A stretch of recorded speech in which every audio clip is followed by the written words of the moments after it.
નમસ્કાર વિદ્યાર્થી મિત્રો, જય હિન્દ જય ભારત. હું દેવાંગ રાવલ ડીટીચના ડિજિટલ પ્લેટફોર્મ પર આપ સૌનું હાર્દિક સ્વાગત કરું છું.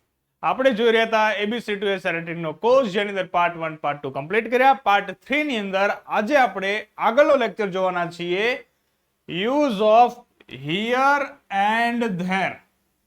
યુઝ શીખવાના છે આપણે, use of here and there. તો આ હિયર અને ધેર નો મતલબ શું થાય છે અને એનો વાક્યમાં ઉપયોગ કઈ રીતે કરવાનો છે એની આપણે ડિટેલ્સમાં સમજૂતી આ વિડિયો લેક્ચર અંદર મેળવવાના છે. તો જોઈએ, સૌથી પહેલા તો ગુજરાતી સમજો કે હિયર છે, હિયર એનો મતલબ થાય અહીંયા, અને ધેર છે, ધેર નો મતલબ થાય ત્યાં. હિયર એટલે અહીંયા અને ધેર એટલે ત્યાં. ઉપયોગ ક્યાં થાય છે? તો વાક્યમાં કર્તાનું સ્થાન કે જગ્યા બતાવવા માટે હિયર અને ધેર નો ઉપયોગ છે તે થાય છે. વાક્યમાં કર્તાનું સ્થાન કે જગ્યા બતાવવા માટે હિયર એન્ડ ધેર નો ઉપયોગ છે તે થાય છે. એમાં સૌથી પહેલા આપણે વાત કરીએ હિયરની. હિયર નહીં, here. You should here. Here એટલે અહીંયા. હવે આ પેલા એક પણ બાબત સમજો કે આ ઉપરાંત હજી એક હિયર છે એનો મતલબ થાય સાંભળવું. તો બંને સ્પેલિંગમાં શું ફેર છે? તો HEAR હોય. જો આ ઈયર નો સ્પેલિંગ છે ને, EAR, ઈયર એટલે કાન, એની આગળ H છે, તો આ હિયર હોય એનો મતલબ થાય સાંભળવું. શું થાય? સાંભળવું. અને અહીંયા શું આઈડેન્ટિફાઈ કરશું? EAR. જ્યારે અહીંયા ERE છે એટલે ઈયર વાળો હિયર હોય તો એનો મતલબ થાય સાંભળવું. નહીતર આપણે હિયર નો મતલબ કરીશું અહીંયા. અહીંયા એવો મતલબ છે તે કરીશું. ક્લિયર ને? ઓકે, ચલો ડન. જોઈએ ઉપયોગ. હિયર નજીકની વસ્તુ, વ્યક્તિ, જગ્યા અથવા તેની હાજરી બતાવવા માટે વપરાય છે. હિયર છે નજીકની વસ્તુ, વ્યક્તિ, જગ્યા અથવા તેની હાજરી બતાવવા માટે વપરાય છે. એની સેન્ટેન્સ પેટર્ન છે હકાર, નકાર અને પ્રશ્નાર્થ. સબ્જેક્ટ, ટુ બી નું રૂપ હિયર. નકારમાં સબ્જેક્ટ, ટુ બી નું રૂપ નો અથવા નોટ, ત્યારબાદ હિયર. પ્રશ્નાર્થમાં ટુ બી નું રૂપ સબ્જેક્ટ અને હિયર. આવી શું છે એની વાક્ય રચના છે. છેલ્લે પ્રશ્નાર્થ ચિહ્ન. એના આધારે જો અહીંયા વાક્ય આપ્યા છે, અહીં એક તળાવ છે, હું અહીં નથી, શું અહીં તમારી ટિકિટ છે? તો આને આપણે અંગ્રેજી કરવું હોય તો વાક્ય રચનાના આધારે કરી શકીએ. જો તમે એકદમ બેઝિક શીખી રહ્યા છો, એકદમ બેઝિક, તો આપણે વાક્ય રચનાના આધારે તમને ખ્યાલ આવી જશે કે સર છે તે શું કહેવા માંગે છે. ઓકે, એડવાન્સ વાળા માટે થોડુંક આગળ જોઈશું.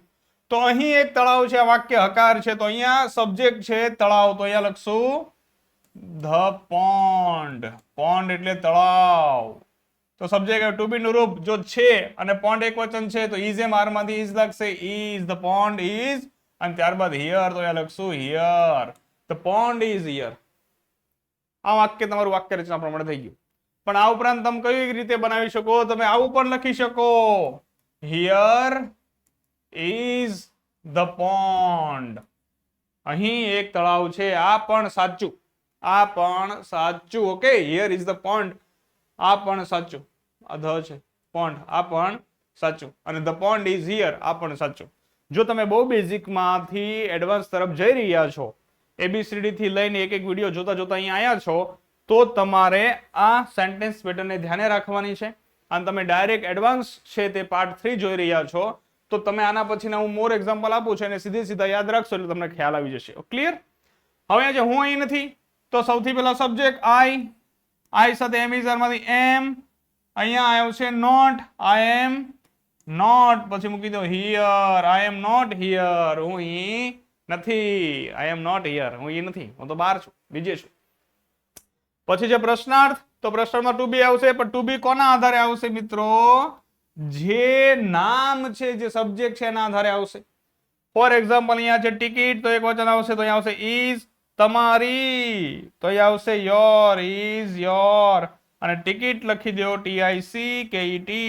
Is your ticket here. Is your ticket here. કેમ? કારણ કે ઘણા એવું કહે છે કે સર યોર છે તો યુ સાથે તો આર નો આવે, પણ અહીંયા યોર ટિકિટ ની વાત થાય છે. આ શું થઈ ગયું? નાઉન થઈ ગયું મિત્રો, નાઉન. અને ટિકિટ છે એટલે કેવું નાઉન થઈ ગયું? એક વચન નાઉન થઈ ગયું. જો ટિકિટ્સ હોત તો અહીંયા આર યોર ટિકિટ્સ હિયર એવું આપણે લખવું પડે. ક્લિયર થયું? કમ્પ્લીટ ને? સરસ. શું યાદ રાખશું? વાક્ય રચના. ઓકે, સબ્જેક્ટ ટુ બી નું રૂપ હિયર, સબ્જેક્ટ ટુ બી નું રૂપ નો અથવા નોટ હિયર, ટુ બી નું રૂપ સબ્જેક્ટ હિયર. ક્લિયર? પણ આવા વાક્યો પણ આપણે બનાવી શકાય છે, એને આપણે મોર એક્ઝામ્પલમાં જોઈ લઈએ. જો અહીંયા ધ્યાન સમજો. I am here at the park waiting for you. હું અહીં બાગમાં, બગીચામાં તમારી રાહ જોઈ રહ્યો છું. Put the books here on the table. પુસ્તકો અહીં ટેબલ પર મૂકો. મેજ, ટેબલને ગુજરાતીમાં શું કહેવાય? મેજ કહેવાય. ખ્યાલ આવે છે? શું કહેવાય? મેજ. Here is the information you requested. તમે જે માહિતી માંગી હતી તે અહીં છે. અહીં છે તમે જે માહિતી માંગી હતી તે. જો ગુજરાતીમાં લખવું હોય તો અહીંયા શું કરવું પડે? અલ્પવિરામ છે તે કરવું પડે. ક્લિયર? બે વાક્યોને જોડવા. Here take this umbrella. અહીં આ છત્રી લો. It looks like it might rain. આને આપણે આગળ જોઈશું. ઓકે, લાગે છે કે વરસાદ પડી શકે, એને આપણે મોડલ્સની અંદર જોઈશું. અહીંયા કોનો ઉપયોગ શીખવાનો છે? હિયરનો. Here is your coffee. અહીં તમારી કોફી છે. તમારી કોફી અહીં છે. બધું સાચું. Your coffee is here. Your coffee is here. આપણી વાક્ય રચના પ્રમાણે ખ્યાલ આવે છે? Here is your coffee. આ પણ સાચું. પણ જે મેં કીધું એમ કે જે ABCD થી વિડીયો જોતા આવ્યા છે અને અહીંયા સુધી પહોંચ્યા છે એ વાક્ય રચનાને ધ્યાને રાખશે, કારણ કે આગળ કન્ફ્યુઝ થઈ જશો. જ્યારે હું તમને સંપૂર્ણ પાર્ટ 3 સમજાવી દઉં અને કમ્પોઝિશન હું સમજાવું ને પાર્ટ 4, ત્યારે તમને બધી જ માહિતી ક્લિયર થઈ જશે. ઓકે, ચાલો જોઈએ આગળ. વિશ્વાસ રાખજો, બધું આવડી જશે. Here try this dessert. Dessert નો મતલબ થાય મીઠાઈ. It is delicious. તે સ્વાદિષ્ટ છે. અહીં આ મીઠાઈ અજમાવી જુઓ. આપણે શું કહીશું ગુજરાતીમાં? ચાખી જુઓ. ખ્યાલ આવે છે? આ મીઠાઈ ચાખી જુઓ. તો આનો મતલબ થાય ચાખી જુઓ. ખ્યાલ આવે છે? ટ્રાય ધીસ ની જગ્યાએ આપણે શું કરી શકીએ? ટેસ્ટ ધીસ એવું પણ કહી શકાય છે ને. ઓકે, બધા માટે છે. 5મા ધોરણથી લઈ કોલેજ, UPSC, GPSC ની પરીક્ષા દેતા હોય અથવા પોતે શિક્ષક બની ગયા હોય, આગળ કોઈ એક્ઝામ દેવાની હોય, એ બધા માટે કોર્સ છે ABCD to essay writing નો, જેની અંદર તમને સંપૂર્ણ માર્ગદર્શન આપવામાં છે તે આવશે. એટલે કોઈ ચિંતા કર્યા વગર આ આખી પ્રોસેસમાંથી તમે પસાર થઈ જાઓ. આ પ્રોસેસના અંતે, મતલબ કે આ વિડીયોના અંતે, આ કોર્સના ABCD to essay writing ના કોર્સના અંતનો જે વિડીયો છે, એ વિડીયોની અંદર તમને સંપૂર્ણ અંગ્રેજી ગ્રામર આવડી ગયું હશે. બધાનું ધ્યાન રાખવામાં આવ્યું છે. બેઝિક થી શરૂઆત કરવા વાળા પણ અને એડવાન્સ થી શરૂઆત કરવા વાળા પણ. આગળ વાત કરીએ. Here is what we need to do next. અહીં શું કરવું જરૂરી છે? શું કરશું? ખ્યાલ આવે છે? આ બધા ફ્રેસીસ છે, એનો યુઝ કરવાનો છે. Here let me show you how this work. અહીં હું તમને બતાવું કે આ કામ કેવી રીતે થશે. આપણે ગુજરાતીમાં શું કહીએ? અહીંયા તને શીખવાડું કેવી રીતે થશે. એને અંગ્રેજીમાં શું કહેવું પડે? Here let me show. Let me show you how this work. તો એ સ્પોકન નો કોર્સ આપણે ટૂંક સમયમાં બહાર પાડીશું. Don't worry. પણ આ એકવાર કોર્સમાંથી તમે પસાર થઈ જાવ તો. ઓકે, ચાલો ત્યારબાદ વાત કરીએ ધ્યેયની. તો ધ્યેય છે એ દૂરની વસ્તુ, વ્યક્તિ, જગ્યા બતાવવા માટે છે તે વપરાય છે. ધ્યેય એટલે ત્યાં. તો આગળ છે, આગળ THEIR. ધ્યેય. આ શું છે? આ સંબંધક વિભક્તિ છે. શું છે? સંબંધક વિભક્તિ છે. કોની? ધ્યેયની. તો આ વસ્તુ પણ આપણને ખબર હોવી પડે, એટલે આપણને ધ્યેયના સ્પેલિંગ ની અંદર આપણે મિસ્ટેક ન કરી દઈએ તે માટે. તો ધ્યેય THERE. જો હિયર રહ્યું ને, હિયર, હિયર ની આગળ ટી લગાડ્યો, ખાલી બીજું કાંઈ કર્યું નથી. હિયર એટલે અહીંયા, ધ્યેય એટલે ત્યાં. ક્લિયર? તો ધ્યેયનો ઉપયોગ દૂરની વસ્તુ, વ્યક્તિ, જગ્યા અથવા તેની હાજરી બતાવવા માટે વપરાય છે. સેન્ટેન્સ પેટર્નની વાત કરીએ તો અહીંયા ધ્યેયને આપણે આગળ લખીશું. ઓકે, ધ્યેય ટુ બી કરતા, ધ્યેય ટુ બી ન કરતા, ટુ બી ધ્યેય કરતા. આવી રીતે વાક્ય જુઓ તમે. ત્યાં તમારા બિલ છે, તો ત્યાં એટલે ધ્યેય. ધ્યેય, ધ્યેય સાથે ટુ બી નું રૂપ. હવે તમારા બિલ, બિલ છે, એક કરતા વધારે હોઈ શકે તો અહીંયા કરશું ધ્યેય આર. તમારા બિલ એટલે યોર બિલ્સ. ધ્યેય આર યોર બિલ્સ. ક્લિયર? એક વચન હોય તો ધ્યેર ઇઝ યોર બિલ. બહુવચન નહીં બનાવીએ. Clear? There are your bills, there is your bills. Clear ને? ઓકે, ચલો done.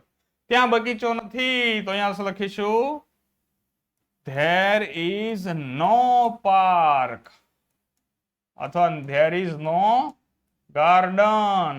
there is no park, there is no garden. Clear? શું ત્યાં પુસ્તકો છે? Is there books. બુક્સ છે એટલે ઇઝ ની જગ્યાએ શું આવશે? આર આવશે. આર ધેર બુક્સ અને પ્રશ્નાર્થ ચિહ્ન. યસ, પ્રશ્નાર્થ ચિહ્ન. ક્લિયર? તો આવી રીતે વાક્ય છે તે બનશે.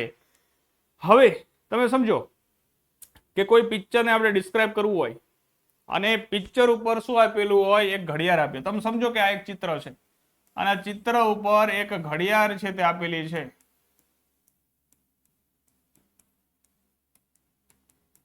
ક્લિયર? શું આપ્યું છે? ઘડિયાળ આપેલી છે ચિત્રમાં. અને આપણે ચિત્ર ડિસ્ક્રાઇબ કરવું હોય તો આપણે શું કરશું? There is a clock on the wall. દિવાલ ઉપર હોય તો there is a clock on the wall. મારે એવું કહેવું પડે કે દિવાલ ઉપર ઘડિયાળ છે તો હું શું કહીશ? There is a clock on the wall. મારે એવું કહેવું કે દિવાલ ઉપર પંખો છે તો હું શું કહીશ? There is a fan on the wall. ખ્યાલ આવે છે? અહીં બોર્ડ છે તો હિયર ઇઝ ધ બોર્ડ. ત્યાં બોર્ડ છે તો ધેર ઇઝ ધ બોર્ડ. આવી રીતે એનો ઉપયોગ થશે. અત્યારે તમે ફક્ત ને ફક્ત ધેર અને હિયર ના અર્થ શું થાય છે અને ઉપયોગ ક્યાં થાય છે અને વાક્ય રચના અને વાક્યો કેવા હોય છે એના ઉપર ધ્યાન આપો. જ્યારે આપણે આનો વાક્યમાં યુઝ કરીશું ત્યારે તમને સંપૂર્ણ માહિતી આપોઆપ જ ખ્યાલ આવી જશે. ક્લિયર? ચલો આગળ જોઈએ. આનાની ટેસ્ટ પણ આપી દેવી એટલે ખબર પડી જશે. મોર એક્ઝામ્પલમાં જો the keys are over there on the counter. ચાવીઓ ત્યાં કાઉન્ટર ઉપર છે. હું ભૂલી ગયો મારે કેવું હોય કે હું ચાવી ભૂલી ગયો છું તો એમ કહી તો મેં કાઉન્ટર ઉપર જોઈ હતી તો શું કહીશું? The keys are over there on the counter. આવી રીતે ઉપયોગ થશે ધેરનો. He lives there in the house. તે ત્યાં ઘરમાં રહે છે તો તે ઘરમાં રહે છે.